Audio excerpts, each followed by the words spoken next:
SSC 2027 ব্যাচের শিক্ষার্থীরা right form of verbs নিয়ে কিন্তু অনেক টেনশনে থাকে স্টুডেন্টরা। তো তোমরা যারা ক্লাস 9-এ এবং ক্লাস 10-এ আসো এবং এসএসসি পরীক্ষার্থী তোমরা যারা আছো, এইগুলো কিন্তু তোমার আগে থেকে যদি শিখে না নাও, পরীক্ষার হলে গিয়ে কিন্তু রাইট ফর্ম অফ ভার্বসে খুবই প্রবলেম করে।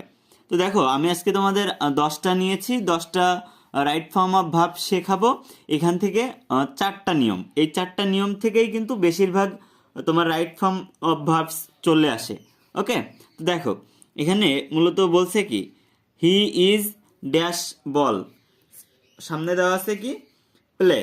তাহলে এখানে কি হবে, প্লের এখানে কি হবে, প্লেটা হচ্ছে এই যে ভার্ব, এই ভার্বটা কারেকশন করতে হবে।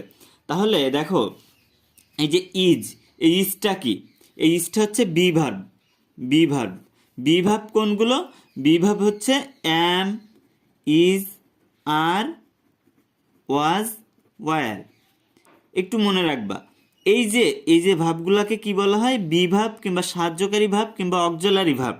তো এই যে বি ভার্ব যখন থাকবে, বি ভার্ব থাকলে যে অ্যাক্টিভ বাক্যর পরে ভার্বের আইএনজি হয়, তাহলে এখানে কি আসবে, হি ইজ, এখানে আসবে প্লেয়িং, প্লে থেকে কি হবে, প্লেয়িং বল। ঠিক আছে, সে বল খেলা করছে। এরপর একটা আসে, আই অ্যাম ড্যাশ ফুড। দেখো এই যে বি ভার্বের ভিতরে কোনগুলো আছে, অ্যাম, ইজ, আর, অজয়। দেখো তো এই যে অ্যামটা কি, অ্যামটা বি ভার্ব না, তাহলে উপরেরটা প্লেইং হয়েছে, নিচেরটা কি হবে, এই যে কুক থেকে হয়ে যাবে কুকিং। ঠিক আছে, এই যে বি ভার্বের পরে একটা জিনিস মনে রাখবা, ভার্বের আইএনজি হয়। এরপর একটা আসি, দে আর ড্যাশ রাইস ইট। এখানে ভার্ব কি ইট, তাহলে কি আসবে, দে আর হচ্ছে বি ভার্ব, তাহলে এখানেও কিন্তু দে আর ইট থেকে হয়ে যাবে eating, they are eating rice.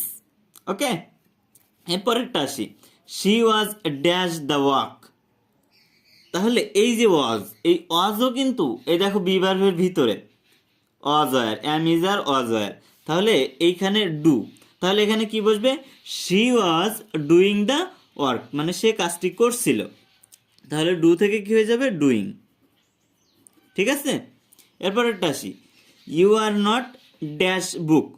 এখানে ভাব কি দেওয়া আছে, রিড, তার মানে ইউ আর নট ড্যাশ বুক।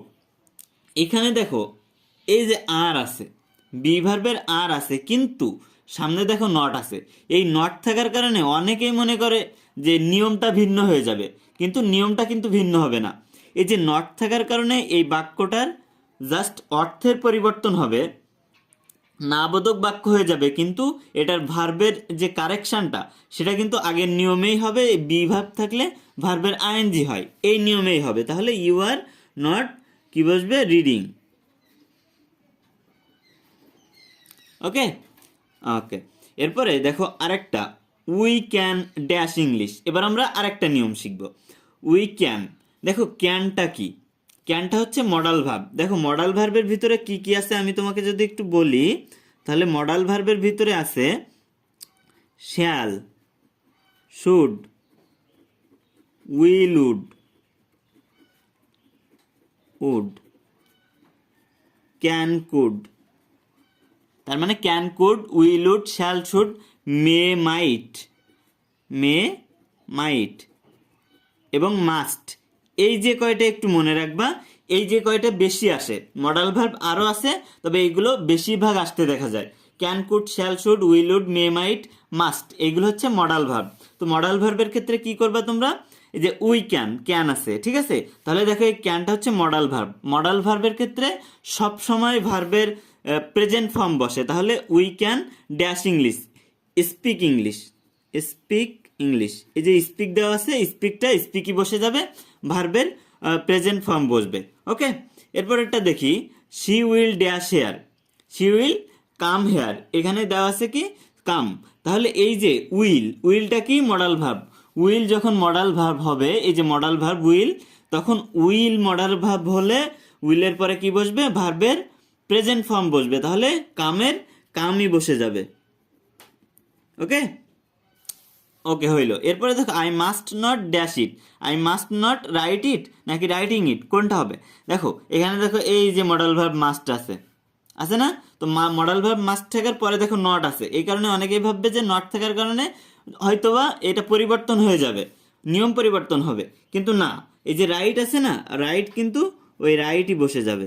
ওকে, এরপর এটা দেখি, আই ড্যাশ উইক, এখানে আসছে কি বি, অর্থাৎ বি মানে কি, এই যে প্রথমে তোমাদের শিখাইছিলাম বি মানে be verb am is are was were, এইগুলা এই বি ভার্বের ভিতরে আছে, অর্থাৎ এই অ্যাম ইজ আর ওয়াজ ওয়্যার এর ভিতর থেকেই যে কোনো একটা বসবে এই ড্যাশের এইখানে। তাহলে আই এর পরে সবসময় ভার্ব হিসেবে কি বসে, বি ভার্ব হিসেবে আই এর পরে সবসময় অ্যাম বসে, তাইলে এখানে কি বসবে, I am. Okay, R is বসে কখন, দেখো যখন সি, হি, মিনা কোনো নাম দেওয়া থাকবে এরপরে বি ভার্ব হিসেবে বসবে ইজ, তাহলে এখানে কি বসবে, ইজ। আর কখন বসবে, আর বসবে তখন যখন এই যে এখানে থাকবে ইউ, সাবজেক্ট হিসেবে থাকবে ইউ, দে, উই, তখন কিন্তু আর বসাইতে হবে বি ভার্ব হিসেবে। ওকে, তো এই যে নিয়ম, 3-4টা নিয়ম, এই নিয়ম থেকে কিন্তু বেশিরভাগ তোমাদের পরীক্ষাতে এসে থাকে, সুতরাং এই নিয়মগুলো একটু মনে রাখার চেষ্টা করবা।